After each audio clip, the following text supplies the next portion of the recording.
Macron demande un cessez-le-feu à Gaza. Les orages de cette nuit ont fait plusieurs morts en France. Un cargo coule en Alaska et on fait le point sur la situation à Haïti et au Kenya. Vous êtes sur tiktok.com/ahmedalendi. Nous sommes le jeudi 26 juin. Bienvenue dans le 6h Info.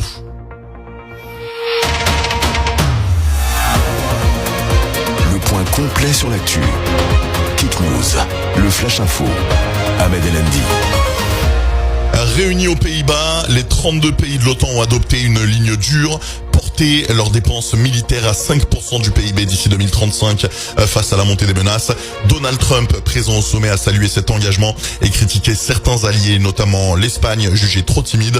Le président américain a par ailleurs rencontré Volodymyr Zelensky, qui sur son compte X a qualifié l'échange de bon et a évoqué des discussions sur la défense aérienne et la situation sur le terrain. Il a salué les frappes américaines contre l'Iran, accusé de fournir des drones à la Russie. Et puis de son côté, Emmanuel Macron s'est entretenu avec le premier ministre israélien Benjamin Netanyahou. Dans un message publié sur X, le président français insiste sur la volonté que l'Iran ne se dote jamais de l'arme nucléaire. Macron ajoute avoir rappelé la nécessité d'instaurer un cessez-le-feu à Gaza, de libérer tous les otages et de garantir un accès massif à l'aide humanitaire. En Israël, le chef du Mossad a publié une vidéo remerciant la CIA pour des actions communes menées en Iran, évoquant des opérations menées avec succès, sans en préciser la nature ni le degré de la coopération. Et puis au large de l'Alaska, un cargo transportant plus de 3000 véhicules hybrides et électriques a coulé. Si l'équipage est sain et sauf, les autorités environnementales s'inquiètent de potentielles conséquences sur l'écosystème marin. Sur tiktok.com/ahmedalendi, vous le savez, on fait le point quotidien sur Gaza. Donald Trump a validé une subvention de 30 millions de dollars à la Gaza Humanitarian Foundation, une décision qui fait polémique puisque l'organisation est critiquée pour ses liens avec le gouvernement israélien. Selon Reuters, plus de 400 Palestiniens auraient été tués lors de distributions d'aide encadrées par des militaires israéliens et des sociétés privées liées à la fondation. La presse internationale dénonce un déploiement chaotique et une distribution militarisée jugée dangereuse pour les civils. En France, Marseille annonce un futur jumelage avec une ville de Cisjordanie. Après 14 mois de travail avec le Quai d'Orsay, la mairie confirme maintenir ses liens avec Haïfa en Israël et annonce un nouveau don de 100 000 € à l'UNICEF pour les enfants de Gaza. Dans le reste de l'actu, une alerte nationale concerne le secteur de l'automobile français. Après un nouveau cas de décès, la DGCCRF interdit la circulation de 800 000 voitures équipées d'airbags Takata. Les propriétaires doivent immobiliser leurs véhicules et procéder à la réparation sans délai. De nombreuses marques sont concernées. Il s'agit du rappel le plus vaste jamais lancé en France qui vise à prévenir un risque d'explosion mortelle en cas d'accident. Les violents orages ont fait 2 morts cette nuit en France. Un enfant de 12 ans dans le Tarn-et-Garonne et un homme de 59 ans en Mayenne.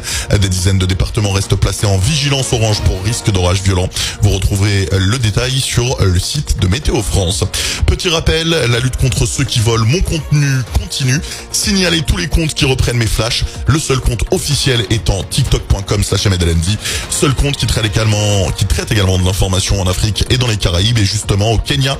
L'anniversaire du soulèvement populaire de juin 2024 a donné lieu à de nouvelles manifestations.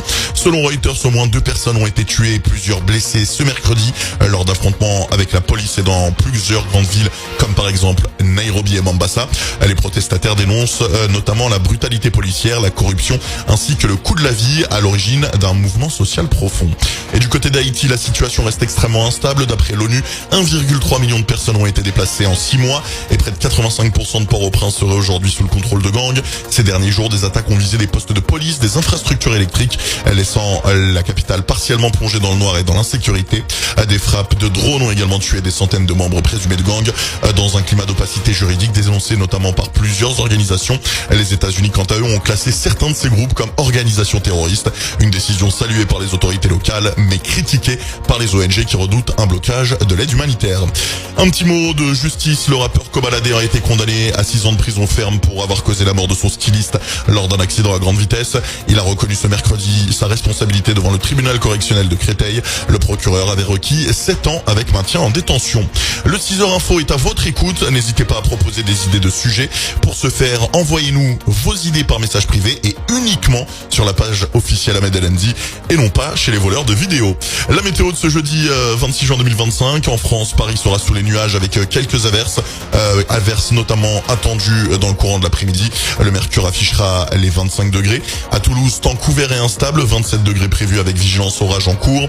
Et à Strasbourg, ciel variable, passage pluvieux et ambiance lourde, 27 degrés également. À l'international, Abidjan sera sous un ciel voilé après les orages du matin, 29 degrés attendus. Genève retrouvera un peu de soleil, entre 2 passage nuageux. 28 degrés seront affichés au Mercure et puis on finit par Tunis où c'est le plein été, un grand soleil et 35 degrés sous abri. Votre dose d'actu quotidienne, c'est chaque matin dans le 6h Info sur tiktok.com/MDLND. Sauf demain, on se retrouvera exceptionnellement en fin d'après-midi.